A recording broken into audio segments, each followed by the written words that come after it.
Here's a fact the wine industry has spent decades hoping you'd never think to ask about.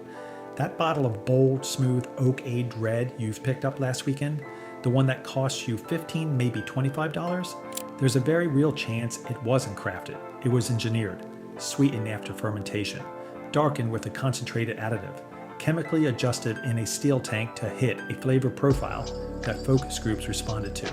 And the part that should genuinely make you angry, they don't have to tell you a single word of it. Under the Alcohol and Tobacco Tax and Trade Bureau, the federal body that governs wine labeling in the United States, wineries can legally use dozens of additives and never once disclose them on the label. Not one. The label can say premium, handcrafted, estate bottled, and still describe a product that was blended, corrected, colored, and sweetened in an industrial facility. Americans spend over $70 billion a year on wine. Globally, that number surpasses $300 billion. That is an almost incomprehensible amount of money flowing into an industry built on a romantic story. Rolling vineyards, centuries of tradition, a winemaker's careful hand. And for too many of the bottles on your grocery store shelf, that story is almost entirely fiction. Today, we're tearing it apart. We analyzed ingredient practices, production shortcuts, labeling laws, and brand transparency to bring you 6 wine brands that are cutting corners in ways you need to know about, and 3 that are genuinely delivering real quality for your money. Stay until the end, because the best bottle on this list is probably not the one you're expecting. Before we name names, you need to understand the economics that created this situation. Because this isn't random, it is a calculated, entirely legal, industry-wide response to one simple problem. Real wine is expensive to make. Let's walk through it. An authentic, quality-driven wine requires healthy vineyards that take years to cultivate properly. It requires low-yield harvests, meaning fewer grapes per vine, which translates directly to higher cost per bottle. It requires precise fermentation management, and critically, it often requires barrel aging. A single new oak barrel costs between $800 and $2,000. A mid-sized winery might need hundreds of them. A large-scale operation might need thousands.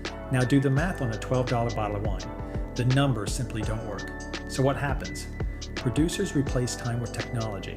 They replace barrels with oak chips, oak powder, or liquid oak extract, all of which are completely legal and never disclosed on the label. They replace natural grape concentration with mega purple, a thick, heavily concentrated grape-derived extract that darkens the color and adds an artificial sense of richness and body.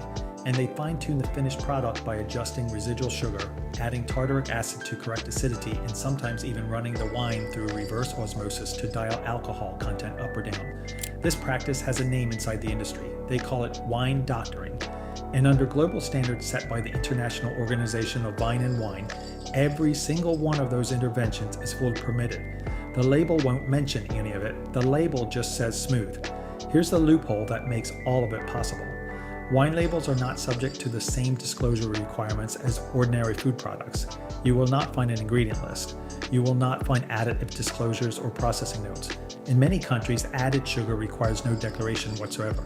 Oak aged, as a label claim, does not legally require barrels. Oak chips qualify, and a vintage wine can legally contain up to 15% of wine from other years. This is not an accident. It is a regulatory environment that has been deeply favorable to large producers for decades. And it means that a bottle described as a premium red blend can be mechanically processed, chemically adjusted, sweetened, colored, and stabilized. Without owing you a single word of explanation, now you understand the system. Let's talk about who is exploiting it most aggressively. The skip list.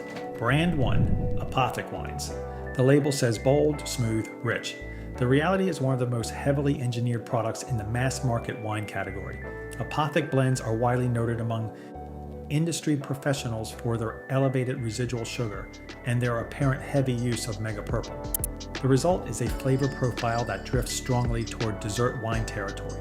Sweet, thick with a darkness that looks like depth but is almost certainly purchased from a concentrate, not grown in a vineyard. What you're interpreting as richness is largely sweetness masking structural imbalance. The wine drinks easily, not because it's well made, but because it has been tuned very deliberately to be impossible to argue with. That is a corporate strategy, not a winemaking achievement. Brand 2, Barefoot Wine. Barefoot is one of the largest wine producers on the planet, and that scale tells you almost everything you need to know about what's inside the bottle. To maintain flavor consistency across tens of millions of bottles, across every season, across multiple harvests with wildly different grape characteristics, Barefoot relies on sugar adjustments and acid balancing at an industrial level. Natural variation, which is the entire point of wine as an agricultural product, is treated as a defect to be corrected. What you get is a product that tastes reliably the same. Reliable is not the same as authentic, not even close. Brand 3, Yellowtail. The label calls it authentic Australian wine. Read the fine print and a different story emerges. Yellowtail is engineered for global uniformity. Its flavor profile is standardized through industrial blending and post-fermentation corrections, specifically designed to make the wine taste identical, whether you're drinking it in Kansas City, London, or Tokyo. Terroir, the French concept that wine should taste like the specific place it came from, is not just irrelevant to Yellowtail's model, it is the enemy of their model. You are not drinking a vintage. You are drinking a formula that was stress tested for maximum inoffensiveness. Brand 4, Meiomi Wines. This one requires a little wine education to fully appreciate how misleading the label is. Pinot Noir as a grape variety is supposed to be light-bodied, earthy, and subtle. It's one of the most transparent grapes in the world, meaning it shows its flaws and its terroir with unusual honesty. Meiomi calls itself an elegant Pinot Noir, but open the bottle and what you find is noticeably sweet, heavy-bodied, and what critics describe as jammy, a flavor profile achieved through elevated sugar levels and oak flavor additives that have nothing to do with how Pinot Noir actually grows or ferments. The grape has been fundamentally altered to suit a commercial profile. At that point, the varietal label becomes almost meaningless. Brand 5, Sutter Home. Sutter Home's model is speed. What they have perfected is the elimination of time from the winemaking process. High residual sugar provides immediate approachability without the need for aging. Fast turnaround fermentation cuts the production timeline dramatically. The result is a product built on bulk fermentation techniques and flavor correction. Efficient, consistent, and almost entirely stripped of the character that comes from actually letting wine develop. Speed over craftsmanship is a legitimate business model. It should not be confused with quality. Brand 6, Francia isn't really trying to hide what it is. Fresh for weeks is right there on the packaging, and they mean it. Francia is engineered specifically for longevity, for a product that stays shelf-stable long after opening, which is a technical challenge that requires stabilizers, preservatives, and bulk blending at extraordinary scale. That is a genuine engineering accomplishment. It is simply not a winemaking accomplishment. When the primary design goal is storage duration rather than flavor integrity, the quality equation has already been decided. Convenience wins, quality loses. That's the trade you're making. The kitchen test. Before we get to the brands worth your money, here is something you can do right now, at home, with no equipment whatsoever. Test 1, the paper towel test. Pour a single drop of wine onto a white paper towel and watch what happens. A deep, perfectly uniform purple stain that spreads evenly is a strong indicator of heavy color additives. Mega Purple in particular leaves a signature that natural grape pigment simply doesn't replicate. Natural wine pigment will separate slightly, often showing lighter rings at the edges.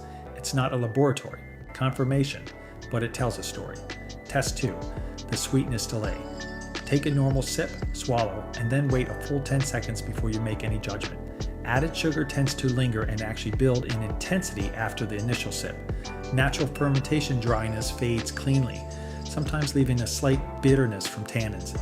If the sweetness is still growing 30 seconds after you swallowed, something was added to create that effect. Test 3, the consistency test. This is the most revealing test of all, and it requires only patience. Buy the same bottle twice, months apart, different store if possible. If the wine tastes genuinely identical, you are holding industrial standardization in a bottle. Natural production tied to harvest and seasons produces variation. Variation is not a flaw. Variation is the entire point of wine as an agricultural product. A product that never varies has been engineered not to. Test 4, the price reality check. This is the simplest test and the one the industry is counting on you not to apply. If a wine claims barrel aging, premium grapes, and complex flavor development, and costs under $12, it is something in that equation is not true. Real barrel aging has a real cost. Real terroir-driven production has a real cost. When the price doesn't support the claim is doing the work that the product cannot. The real list. These are the brands that are actually doing the work. Brand 1, Frey Vineyards. Frey is a family-owned California operation that has been producing organic wine since the 1980s. before organic farming in wine was a marketing trend, back when it was simply a principled choice that made commercial success harder, not easier. No added sulfates, certified organic grapes, minimal intervention winemaking that lets the agricultural product speak for itself. Here's the part that should recalibrate how you think about value. Frey is often priced comparably to the industrial brands on the skip list. You are getting genuinely cleaner, more honestly produced wine for essentially the same money. That is a consumer win with no asterisk. Brand 2, Bonterra Organic Estates. Bonterra built their operation around sustainable, certified organic farming from day one. Not as a rebrand, not as a response to consumer pressure, but as a foundational commitment. No synthetic pesticides, no synthetic additives in the production process. The product competes directly in the same price range as Meiomi and other mass market Pinot Noirs. But what's inside the bottle reflects actual vineyard quality rather than post-fermentation correction. When two bottles cost the same amount of money and one of them is chemically adjusted and one of them isn't, that is a meaningful difference that the label is not going to announce to you. Brand 3, Ridge Vineyards. Ridge does something almost no large American winery does. They voluntarily publish their ingredient list. Every additive, every processing agent listed clearly. In an industry built on opacity, that level of transparency is genuinely radical. Their winemaking follows traditional fermentation methods focused on terroir-driven expression rather than standardized flavor profiles. Ridge costs more.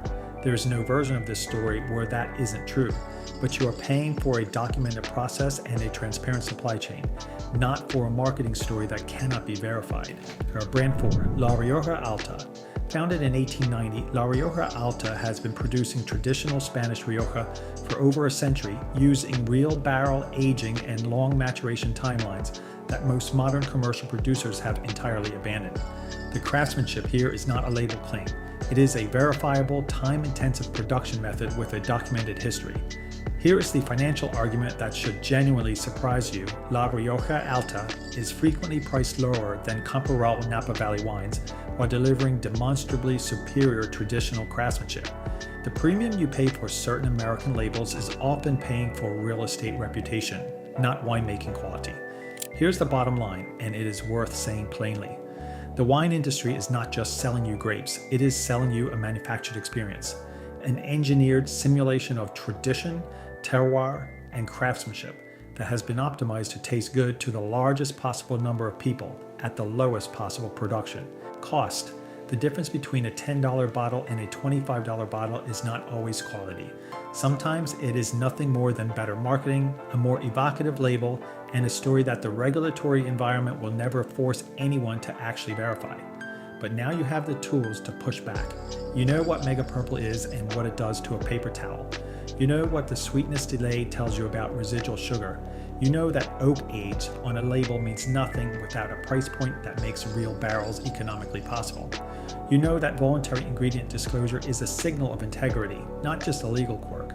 And you know that organic certification from a family-owned operation priced at $12 is a fundamentally different product than a chemically adjusted industrial blend at the same price point, even if the label on the industrial blend uses more sophisticated language. Your money should reward craftsmanship. Your palate should not be trained by a chemistry lab. We test the food, the drinks, and the industry practices so that you don't have to. Because you have a right to know exactly what you're paying for and exactly what you're putting in your body. Subscribe to Taste It and Test It. This is what we do.